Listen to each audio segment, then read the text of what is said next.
Bom dia a todos que estão por aí.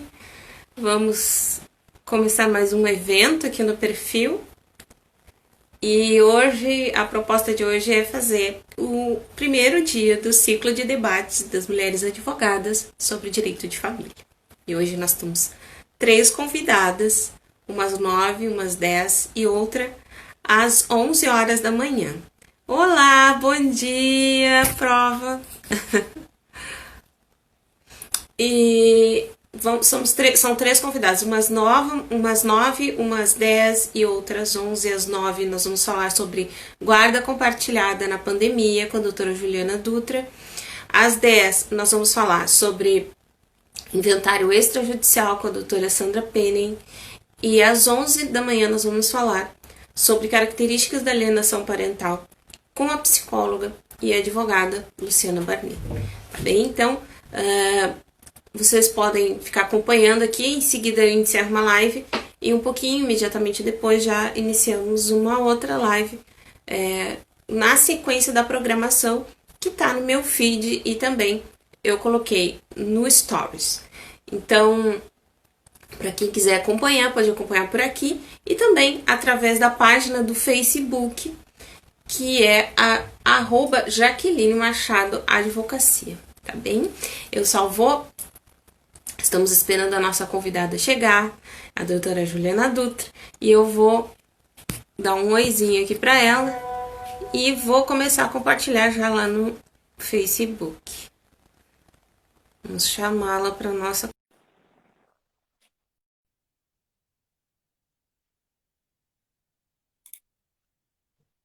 Está chegando. Bom dia, Bom doutor! Que dia. saudade! Bom Quanto dia. tempo que a gente não se via por aqui! Verdade. Tu tá me escutando bem? Uhum. Ah, na verdade eu não tô usando. Tá. Tá tudo tranquilo, na paz. E aí, doutora? Esperando que permaneça, né? Porque daqui a pouco as gurias descem aqui e fazem aquela intervenção de costume. Como é que tu estás? Bom, eu tô falando aqui como se eu estivesse tendo uma conversinha com a Juliana, mas realmente é isso que a gente está tendo, né? Porque nós somos velhas amigas e eu queria que ela se apresentasse aqui para vocês, porque nós também estamos ao vivo lá no Facebook e tem bastante gente olhando, tem 80 pessoas lá. E, Ah, e aí eu queria que tu te apresentasse, doutora Juliana, um pouquinho, falando do teu trabalho. então, Jaque, bom dia a todos que estão nos acompanhando aí nessa manhã chuvosa, para quem está aqui na mesma localidade que a gente, né? Porque já diria Gonzaguinha, né? Em tempo ruim também se dá bom dia. Então, eu sou advogada, né? Eu atuo na vara de família, né? Mais comumente, só que atualmente eu faço parte da assessoria jurídica de um mandato parlamentar, né? Então, sobretudo nesse tempo assim que a gente está com os prazos suspensos, os processos físicos, enfim, a minha atuação mais permanente é diretamente envolvida na parte mais política e política eleitoral, principalmente assim, né, nessa época que se aproxima novas eleições aí. Pois é. Até fugindo um pouquinho do tema, né? A gente já parece que já vai sair uma lei agora, né? Em breve, adiando as eleições para novembro. Isso, uma PEC, né? Vai ser votada uma PEC. Provavelmente ela vai se dar dia 15 de novembro, né? E a gente aguarda notícias próximas aí. Ah, que maravilha. Sabe que eu estava até meio temerosa. se, se acontecer alguma coisa pior, né? Mas acho que essa foi uma boa saída. Não, eu tenho certas dúvidas e receios quanto a isso. Assim, teve partidos que ainda não conseguiram executar os congressos, né, estaduais e nacionais ainda. Por exemplo, o nosso partido, ele é um partido que a gente decide tudo através da coletividade, né? Então a gente precisa fazer inúmeras reuniões para decidir, né? Representações, enfim. Porque a gente tem um programa político, mas a gente discute essas pessoas que irão representar esses programas, né? Sim. Então, imagino que para os grandes partidos que têm uma campanha de financiamento maior e pode ser articulado no menor número, um menor prazo, não tenha maiores problemas, assim, né?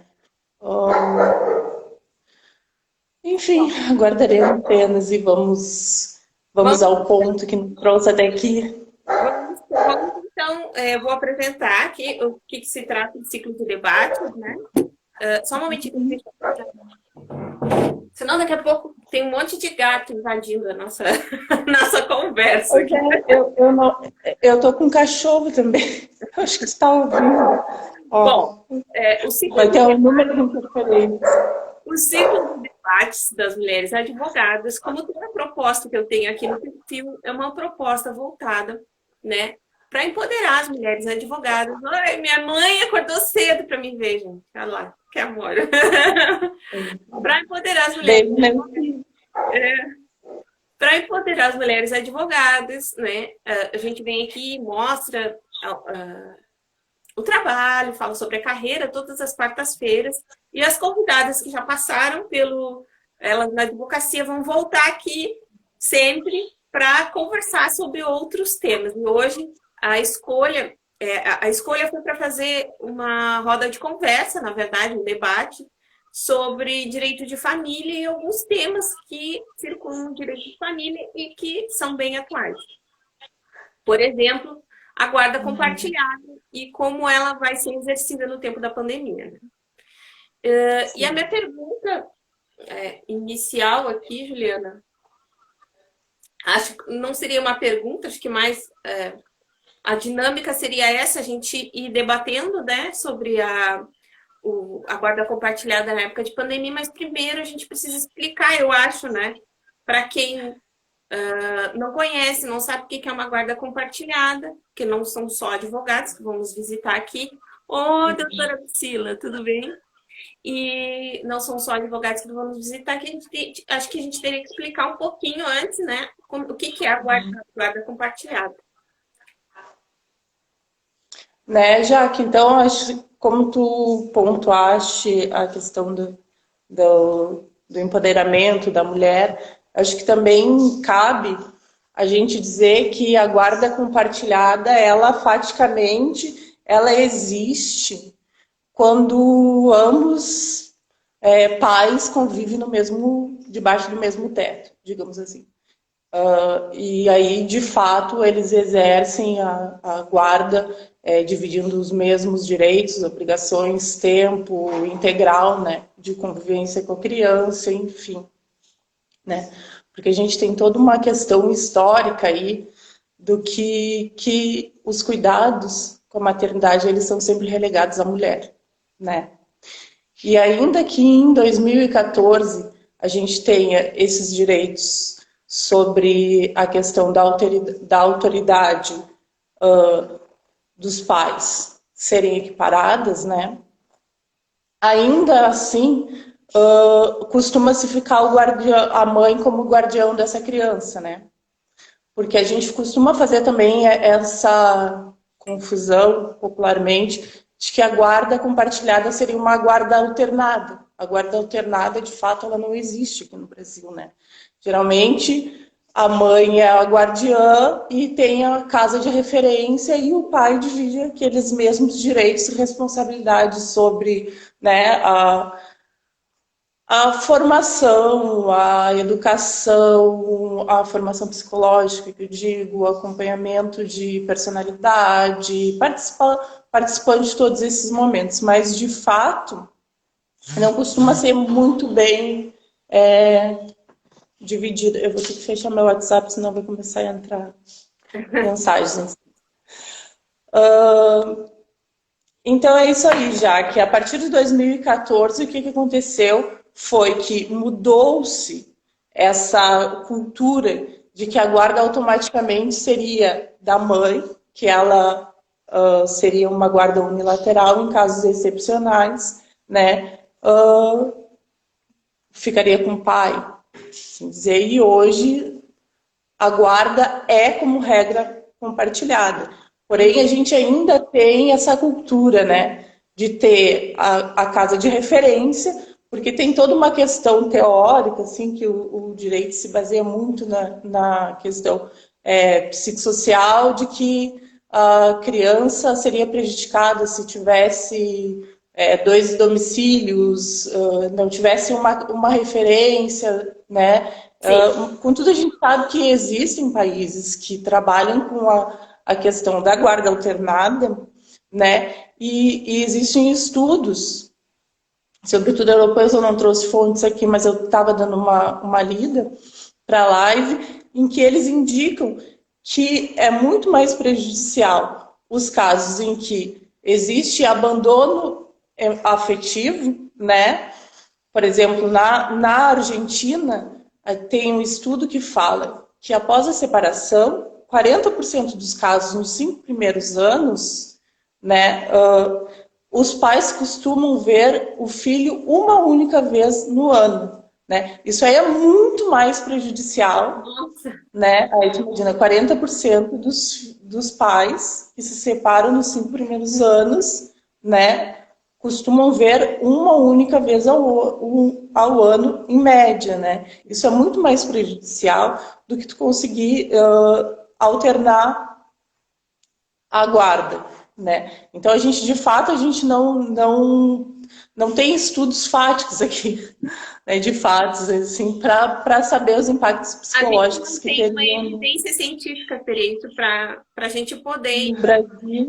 Na verdade, tudo assim é meio que um movimento de pressão que acontece no legislativo. Você vai pressionando, pressionando, pressionando, até que, pum, aí estoura uma lei que geralmente que é para regular uma situação que já está meio catastrófica. Assim, né? E não é diferente na situação do direito de família, né? Tanto é que a gente tem até decisões recentes, o próprio julgamento do STF mesmo, que precisa dizer que os homossexuais podem doar sangue, né? Isso é um exemplo, é claro, mas, enfim, é assim. Dentro desse contexto que tu acabou de colocar sobre guarda compartilhada, explicando realmente, né, a diferença entre guarda compartilhada e a guarda alternada, aqui a gente não aplica no tribunal realmente, porque quem foi advogado, foi uma audiência, sabe muito bem que a primeira coisa que o Ministério Público diz, porque as partes confundem guarda compartilhada com guarda alternada, e as partes dizem, não, mas é 15-15, pode ser 15 na casa dele, 15 na minha. E a primeira coisa que o promotor do Ministério Público fala é, isso é guarda alternada, a gente não aplica aqui porque é desaconselhável. Mas desaconselhável como? Qual o estudo que a gente tem, né? Exato, já que eu queria te trazer essa questão do desaconselhamento da guarda alternada em função de todos esses prováveis impactos que teriam, né, no cerne do desenvolvimento da criança, quando a realidade que a gente encontra aí são, por exemplo, 5 milhões de crianças sem ao menos o nome do pai no registro, né, de nascimento. Então, que a gente tem, de fato, é a responsabilização da criação dos filhos sob o julgo da mãe, né? E toda essa discussão da questão de ter uma guardiã, e geralmente a guardiã é automaticamente pensada na mulher, né? E por isso que eu te trouxe que, de fato, o que a gente tem de guarda compartilhada é pais. Eles moram debaixo do mesmo teto, e isso é realmente o exercício de uma guarda compartilhada que não é jurídica, mas é como deveria ser, né? Em teoria, porque a gente sabe que a divisão, né, do laboral, do dia a dia, não é, mas que ainda assim fica, né, nas costas da mulher, mas isso aí é outra história. Mas essa questão da referência de domicílio, a gente precisa discutir, porque ainda assim permanece, né, como se fosse um desdobramento da guarda unilateral, só que onde o pai vai ter acesso a mais alguns direitos e deveres, né? Porque também tem uma coisa que se confunde muito. Alguns mitos que são constituídos socialmente. Porque alguns pais, eles julgam que pedir a guarda compartilhada vai fazer com que ou desonere a questão da alimentícia, ou tu pode pedir uma diminuição, né? Justamente por essa questão que se faz essa confusão de que ainda assim não existiria essa divisão de tempo integral, né, entre o pai e a mãe, que não é aplicada, então ele gastaria hipoteticamente o mesmo da criação, e a gente sabe que não. Aquela pessoa que tem o filho com o seu domicílio de referência, está sob sua guarda, ela tem muito mais responsabilidade. Né? Exatamente. Tem muito mais gasto, tem o peso, ela tá todo nas costas daquela pessoa, né, de criação. Dormir, faz comida, faz almoço, querendo ou não é compartilhada. Ampla, não é compartilhada essa plenitude, né? Exatamente, tem toda a questão também da carga mental, né? De pensar na dinâmica da rotina daquela criança, né? Do deslocamento, enfim. E quando tu... Não estou te escutando, Jaque.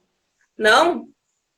Não, eu estou te escutando, mas deu uma diminuída no teu áudio, agora tu foste para frente. Voltou. Tá,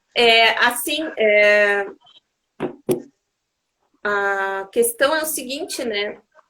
O Código Civil, ele fala da guarda compartilhada, mas ele não diz o que é.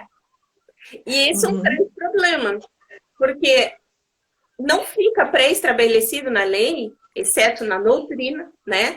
E para os advogados, para os juízes ali na hora, que a gente vai fazer uma audiência de conciliação e tem que fazer uma proposta de acordo. Não fica pré-estabelecido, ninguém sabe, não tem uma definição legal do que é a guarda compartilhada. A lei, o Código Civil, ele entra já dizendo que a guarda será compartilhada ou unilateral. E depois ele diz em quais situações se aplica uma, se deixa de aplicar a guarda compartilhada para aplicar a guarda unilateral, se preencher dos requisitos, né?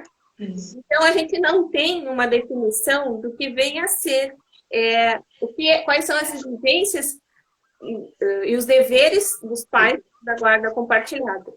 E é muito comum chegar numa audiência, a parte está sem advogado, a outra parte, né? Está sem advogado, está sem defensor, não quer e quer fazer um acordo.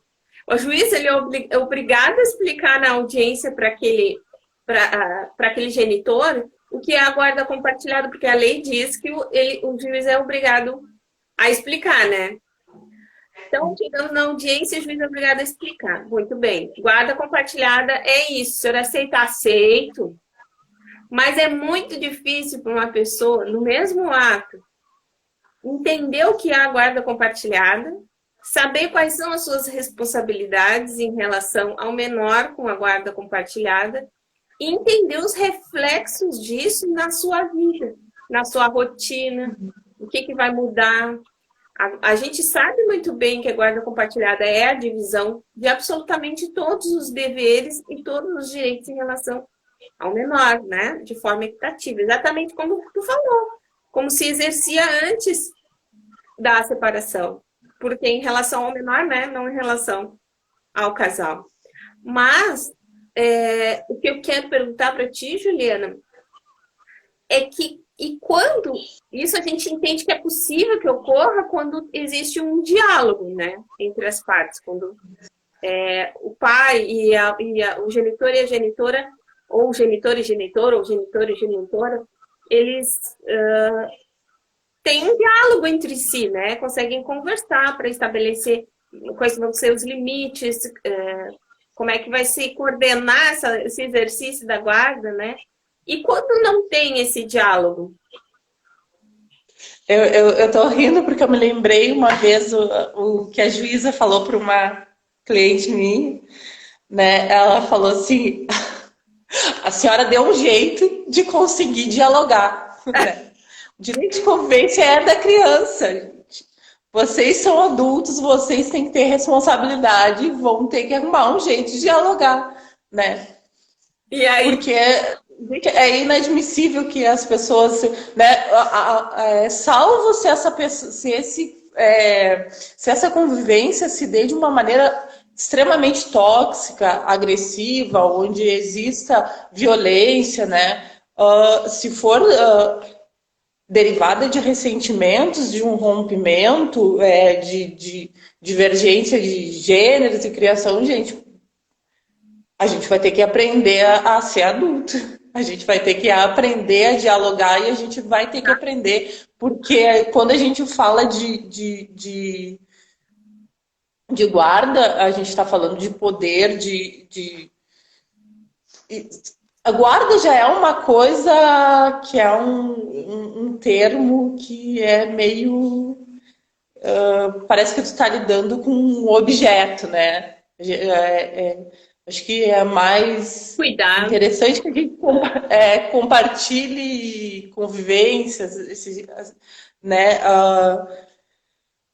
E a gente não pode usar isso, a gente não pode usar essa criança como um foco para ficar, né, uma ferramenta de agressão um ao outro, né? Porque a gente está lidando com uma vida e a gente está lidando com direitos constitucionais, a gente está lidando aí com o direito da criança de convivência familiar, né? Uhum. E essa ela não tem que ser responsabilizada pela imaturidade emocional de um casal. A gente tem que saber ser responsável emocionalmente e diferenciar que ali a gente não precisa tratar, né, enquanto... Não precisa não ser nem amigos, a gente se respeitar e dialogar e visar, né, o melhor interesse da criança, que é o princípio basilar, né, da guarda sempre.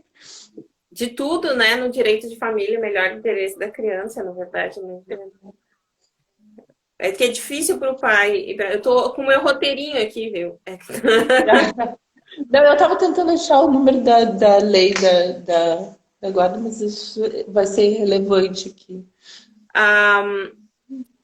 Nós temos também, além da importância do diálogo, é que fica claro para a gente que muitas vezes os pais eles fazem um acordo de guarda em audiência e não é incomum, aliás, é muito comum depois procurarem um advogado para tentar reverter essa guarda, né?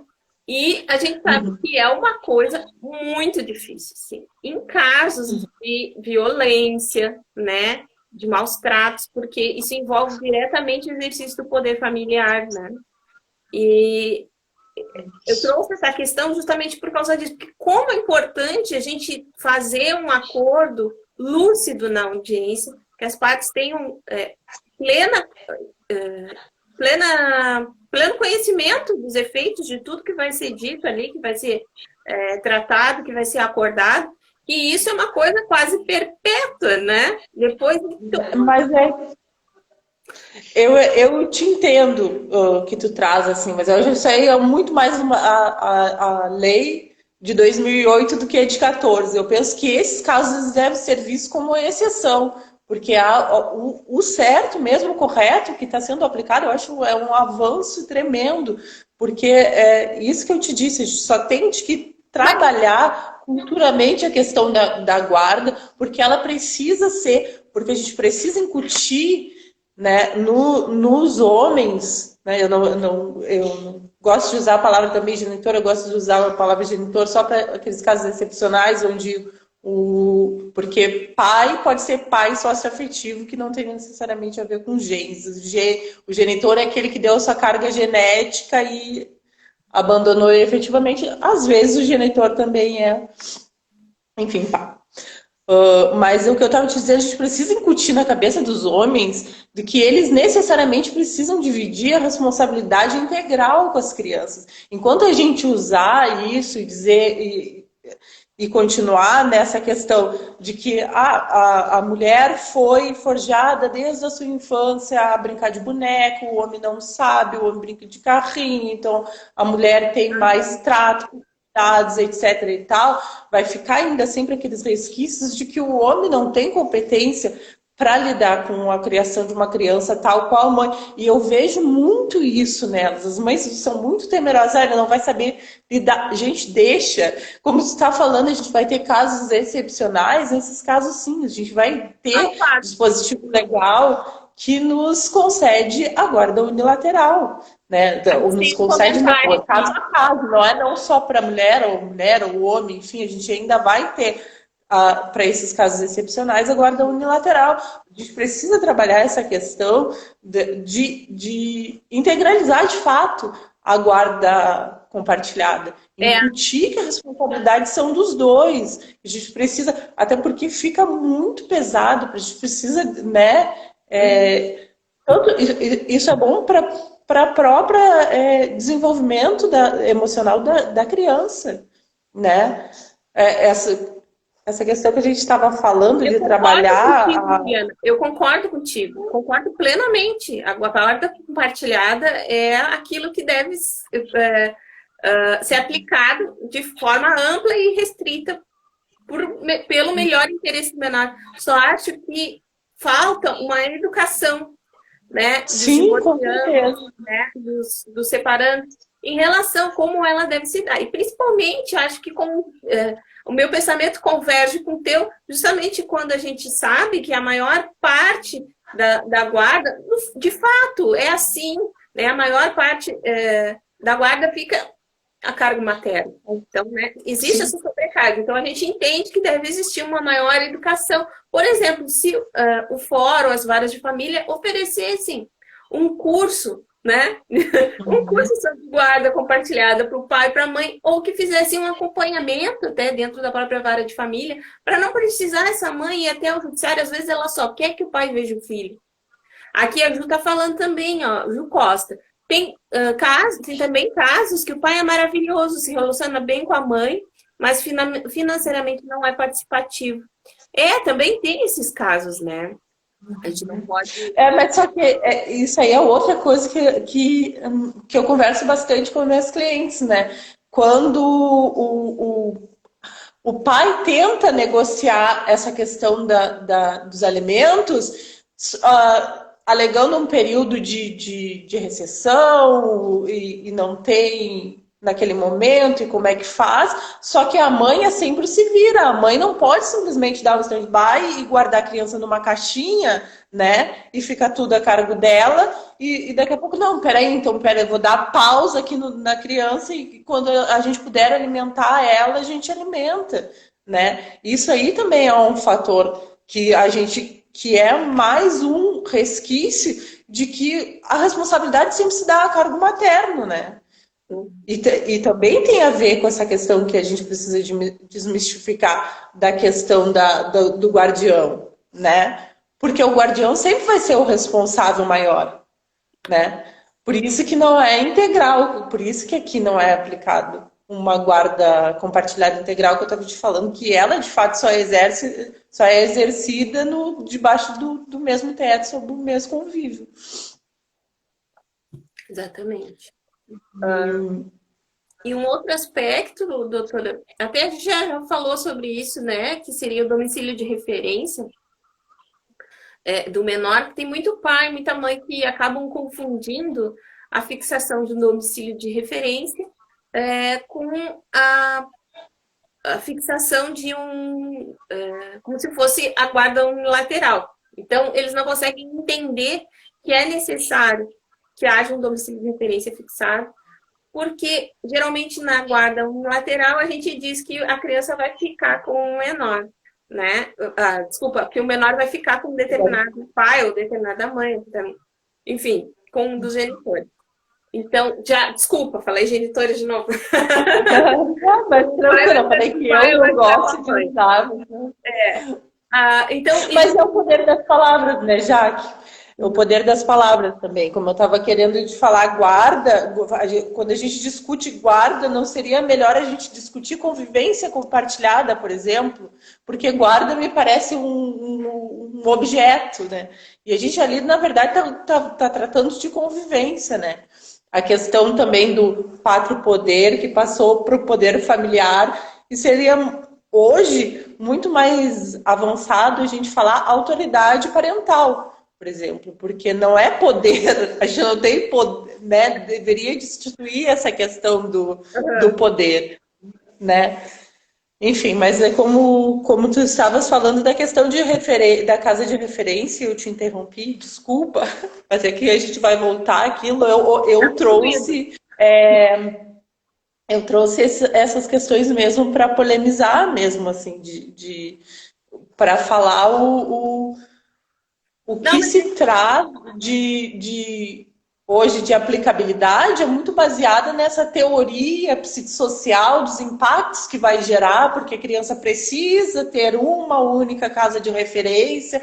Só que na realidade isso não é aplicado. Como eu te falei, às vezes existem casos, né, fáticos de abandono afetivo que são muito mais impactantes, né, e geram, né, sequelas emocionais muito maiores do que tu ter duas casas de referência. Por que não? Porque esse receio tão grande, eu acho que isso ainda está muito arraigado com essa questão que a criança precisa estar debaixo da saia da mãe, usando bem os termos das avós, né? Aquele aqui tem, tempo ainda que a gente. tem um comentário do colega aqui, o Fábio, nosso colega de faculdade. Boa, já Ah, sobre domicílio de verdade. referência. Esses dias vislumbrei isso num processo que pedi guarda compartilhada e me vi confuso nisso. Exatamente, era isso que a gente estava comentando agora, né? Que é difícil as pessoas diferenciarem o domicílio de referência da guarda compartilhada com a guarda Guarda unilateral. unilateral. É. Exatamente. Mas é que, como eu estava te falando, enquanto a gente não desmistificar essa questão, a gente não elaborar isso e trabalhar no trato social, né, tirar esse peso, essa sobrecarga, porque faticamente as mulheres que ficam sempre como guardiãs, né, enquanto a gente não tirar isso, vai ser um desdobramento da guarda unilateral, onde a mulher fica, né, exercendo a função de guardiã, a maior parte, né, da dinâmica se dá com essa mãe, porque aí tu tem toda a questão do enfim, deslocamento para o colégio, a realidade da criança se dá muito em função da, da dinâmica escolar. É, Né? E aqui, aí a gente já pode entrar na questão que nos trouxe até aqui, que é a exatamente. proposta de falar da guarda compartilhada em meio à pandemia, né? Porque hoje, como está suspensa essa questão das escolas, enfim, fisicamente, porque alguns colégios, né, sobretudo os de educação privada, eles estão tendo aula, estão tendo muito.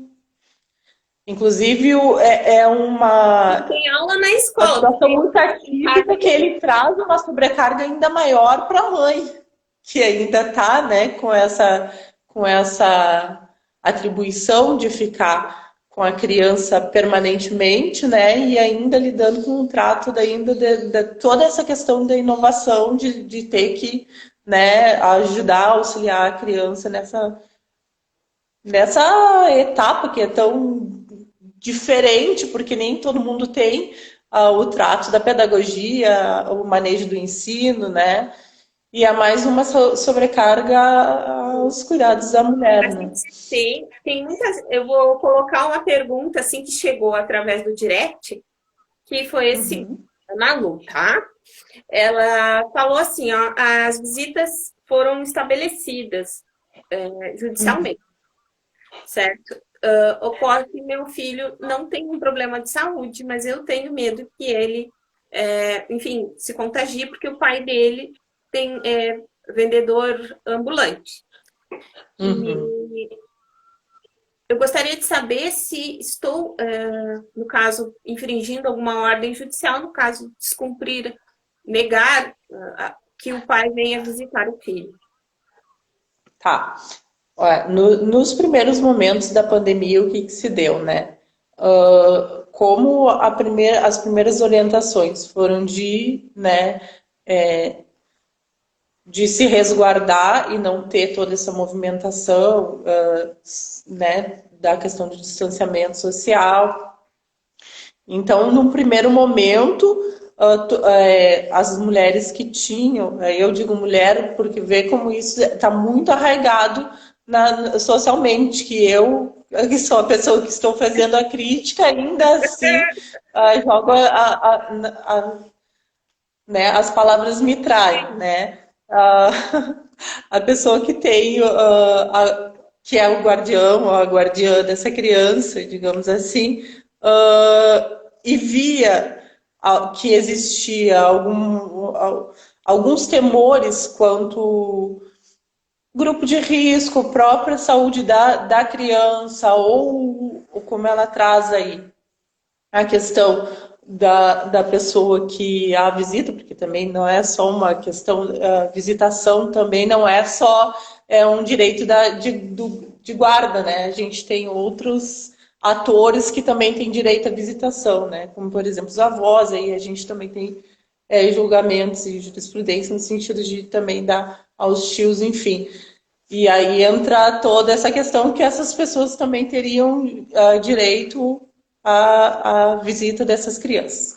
Se essa criança compõe um grupo de risco, essas pessoas compõem um grupo de risco, se esses atores eles trabalham em alguns setores, como por exemplo estão na ponta, setor de saúde, ou vieram de viagem, existiu uma orientação em março, saiu em março do CONANDA, né, que dizia que dá um espaço de 15 dias, né, para visitar essa criança, né, que essa convivência deveria ser mantida através de meios tecnológicos, por exemplo, ligações, mensagens de WhatsApp, né, que não se cortasse o vínculo, né, e algumas pessoas entendiam por bem que deveriam acessar o judiciário através de limiнаres pedindo a suspensão dessas visitações.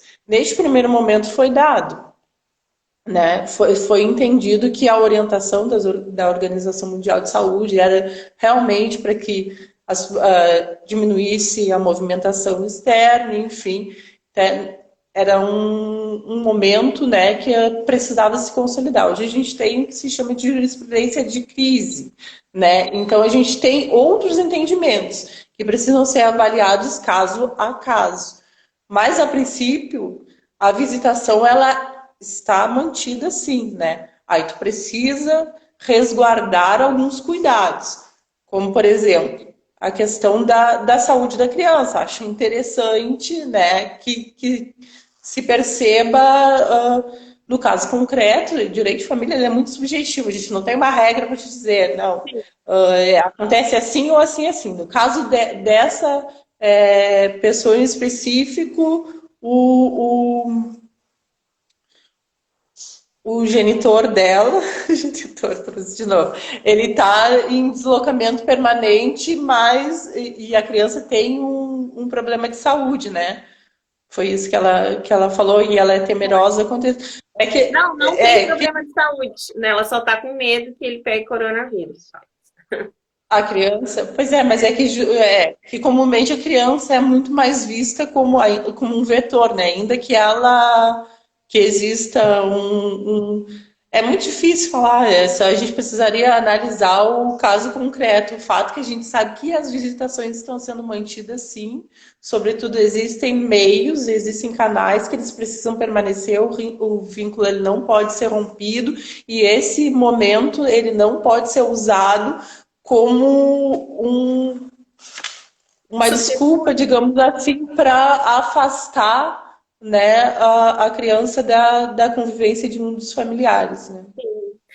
Aí a gente entra no próximo ponto, que seria o como a gente consegue identificar o que está sendo alienação parental e o que está sendo cuidado extremo, né, em relação ao menor.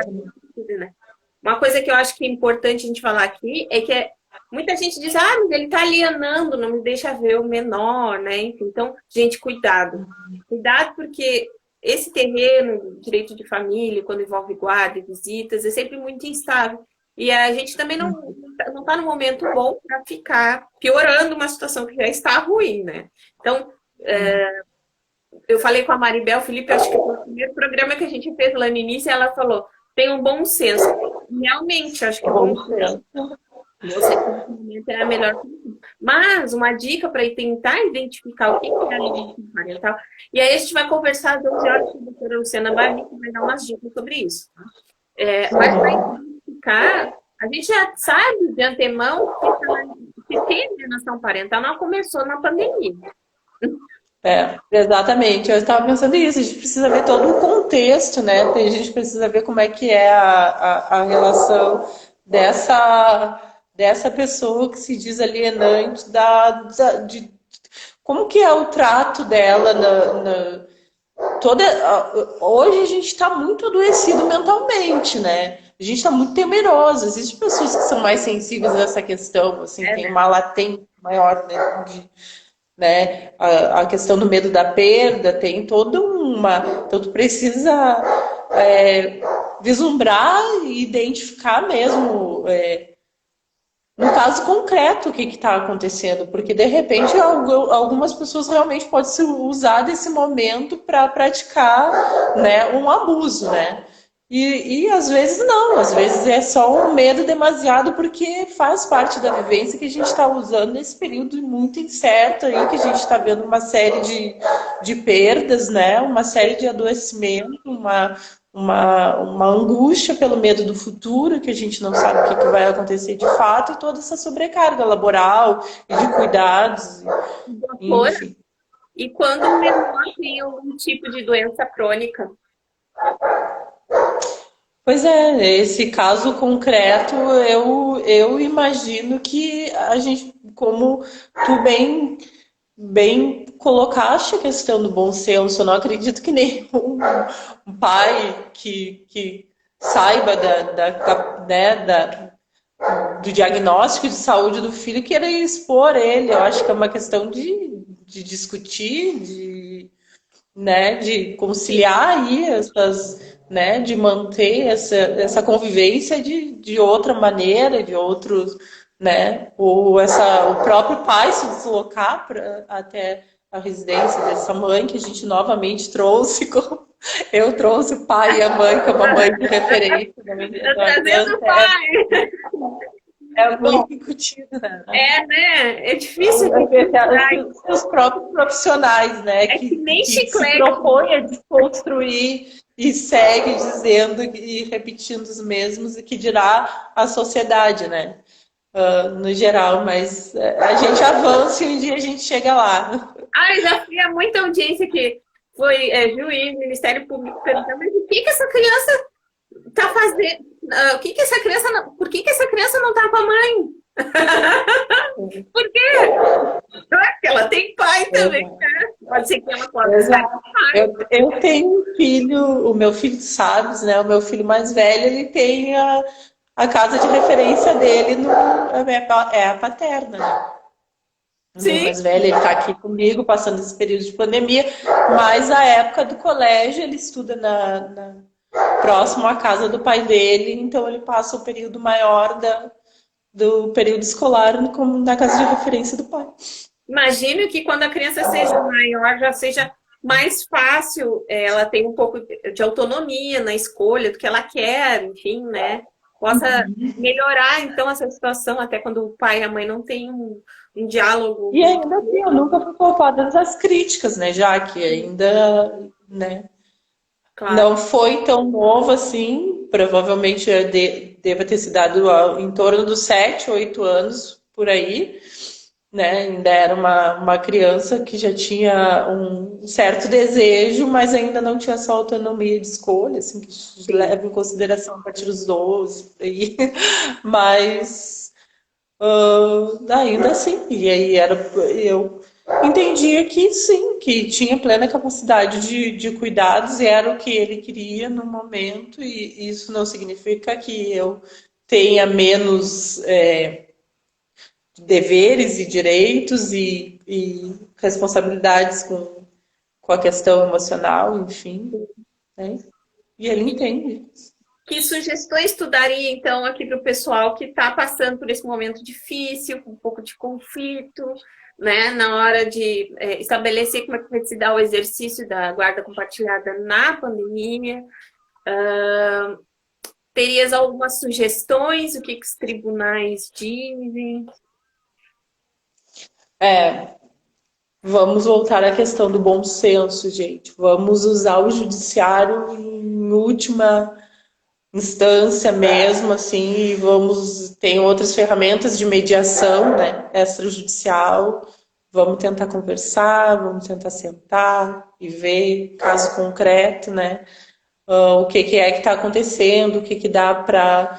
Eu acho que tem possibilidades que são boas, assim, que desoneram um pouco a carga do guardião, assim, que é, por exemplo, a gente usar a dinâmica que é usada nas férias, por exemplo, que é a criança ficar um período maior de tempo na casa do outro pai ou mãe, né? Porque isso também evita essa mobilidade, né? Essa movimentação, assim. Então, é até uma maneira de a gente pensar já em desenvolver essa questão que a gente estava falando da guarda alternada, né? A gente vai tentar colocar, já ver como é que se dá na prática, assim, né, os efeitos da guarda alternada. Da guarda não diria da guarda, mas os efeitos práticos de alternar, né, e ter mais de uma referência. Eu gosto muito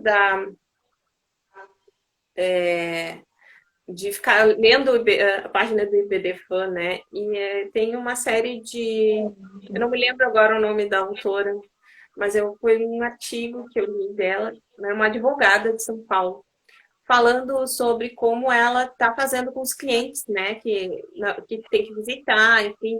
Então, ela meio que estabeleceu um protocolo para tentar, acho que, identificar os riscos, né, enfim, que poderia ter nessas situações. Então, a primeira, ela fala que tem que identificar se a criança tem algum tipo de doença crônica, se enquadra em algum tipo de situação de risco, né? Enfim, um grupo de risco.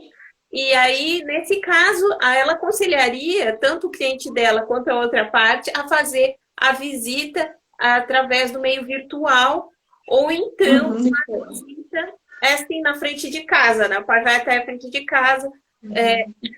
Aqui tem uma pedagoga falando, olha, a guarda alternada não confunde a criança com pensares diferentes. Acho que ela quis dizer que confunde a criança com pensares diferentes entre uma e outra família. Ela está perguntando se a guarda alternada não traz algum tipo de confusão para a criança. Pois é o que nós estávamos tratando no início, não sei se ela acompanhou, né? Desde o início. Aqui os tribunais eles tendem a usar essa teoria social que diz que existe a possibilidade de trazer, né, desvantagens assim, para o desenvolvimento da criança. Mas, contudo, como a gente estava falando, que isso aí é uma realidade que já existe em outros países. E há comprovação científica que existem outros modelos que afetam muito mais, como, por exemplo, o abandono afetivo. Né? Aí eu estava trazendo para a Jaque que na Argentina mesmo existe um estudo que fala que nos primeiros 5 anos após o divórcio, 40% dos pais eles veem a criança uma única vez ao ano, né? Aí tu entendes que existem outras divisões de guarda, digamos assim, que são muito mais prejudiciais, né? E está consolidado. Porque, por exemplo, uma guarda unilateral, né? Tu não pode obrigar ninguém a ver a criança, né? É um direito de convivência, mas como é que tu vai fazer para essa pessoa, né? Porque é difícil para a gente. A maioria das situações do judiciário são as pessoas que têm que se enquadrar na lei, quando teria que ser o contrário, né? Então é difícil, porque a lei tem que ser genérica para poder abranger todo mundo, né? Então, ela não está vendo ninguém em específico, ela está tentando seguir um padrão, só que às vezes a gente sabe que o direito é dinâmico, né? O fato social ele é dinâmico e a lei deixa de acompanhá-lo. Não é à toa que a gente tem que revisar as leis, né? De vez em quando, tanto é que trocou o Código Civil em 2002. Exatamente. O Código de Processo. A própria lei da guarda compartilhada de 2008 a 2014 sofreu outras modificação substancial, né? Pois é, e aí, como a gente estava dizendo, que causa também muita frustração nas mães que possuem guarda unilateral. A gente consegue maneiras coercitivas de fazer e muitas vezes não é efetiva, porque as pessoas muitas vezes preferem até mesmo sofrer pena de privação de liberdade a pagar alimentos, só que a gente não tem uma maneira coercitiva de fato para fazer com que essa convivência familiar ela de fato exista, né? Então essa questão da guarda alternada é uma coisa que a gente precisa trabalhar socialmente e discutir e desvincular a questão da referência, sobretudo materna, né? A responsabilidade materna e sobretudo nas próprias mães, porque as mães têm medo de cortar esse cordão umbilical, como eu estava te falando antes, né? Já que a gente é criada para cuidar das crianças e acha que os homens não têm capacidade para isso, né? Socialmente falando. Se desvincular ainda desse papel social que foi incutido na gente. Exatamente. É difícil, tanto é que a gente está falando aqui várias coisas que a gente está criticando, mas nós estamos repetindo termos, estamos repetindo coisas. É difícil, olha que a gente é militante. Mas é difícil. Exato. Mas está arraigado, é muito difícil de se desconstruir. Olha, se as palavras têm poder, imagina o inconsciente, né? Claro que é, claro que é. Só para concluir aquilo que eu estava falando, né, sobre os passos que a advogada sugeriu que fossem tomados para determinar como mais ou menos poderia ser feito esse arranjo das visitas na pandemia. Então, identificar se a criança está num grupo de risco, fazer a visitação pelo meio virtual, então o pai passa de carro lá na frente da casa da mãe, dá um oizinho, né, enfim. Ou, de novo, pai passando de carro na frente da casa da mãe. Ou a mãe passa de carro na frente da casa do pai, dá um oizinho. Enfim, fazer ligações pelo vídeo, né? Se a criança não tem nenhuma comorbidade, se a criança não tem uma doença que a enquadra no grupo de risco, então tentar estabelecer esse protocolo, né, grata, meninas, por tudo que vocês estão informando. Lili, oi, a Lili, querida, aqui, meu amor. Então, estabelecer se existe uma possibilidade de outras pessoas da família estarem saindo, entrando em contato com outras pessoas que estão contaminadas. Se não existe essa possibilidade, pessoas estão isoladas, acredito que não exista, por que não, né, essa criança frequentar o domicílio do convivente.